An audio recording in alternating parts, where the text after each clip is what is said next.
কোর্টে এসে দিব্যা সেনের মুখোশ ফাঁস করে দিল জগদ্ধাত্রী। ফেঁসে গেল দিব্যা সেন। বিস্তারিত সম্পূর্ণ জানতে হলে ভিডিওটি না টেনে দেখতে থাকুন শেষ পর্যন্ত।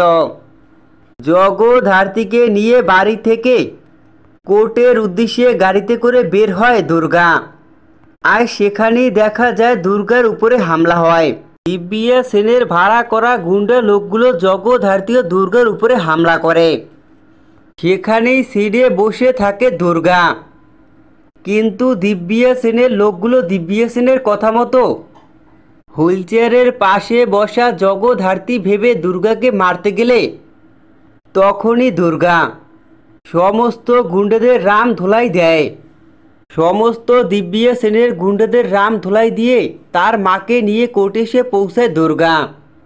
দুর্গা তার মাকে কোর্টে নিয়ে এসে কোর্টে আসল সত্যিটা ফাঁস করে। সেখানে দেখা যায় সুস্থ অবস্থায় জগদ্ধাত্রীকে। জগদ্ধাত্রী যে সুস্থ হয়ে উঠেছে এটা তো জানতো না মুখার্জি পরিবারের কেউই। দেখা যায় সমস্ত আসল সত্যিটাই কোর্টে দাঁড়িয়ে স্বীকারোক্তি দেয় জগদ্ধাত্রী। জগদ্ধাত্রী সত্যিটা ফাঁস করে দিব্যা সেনকে শাস্তি দেয়।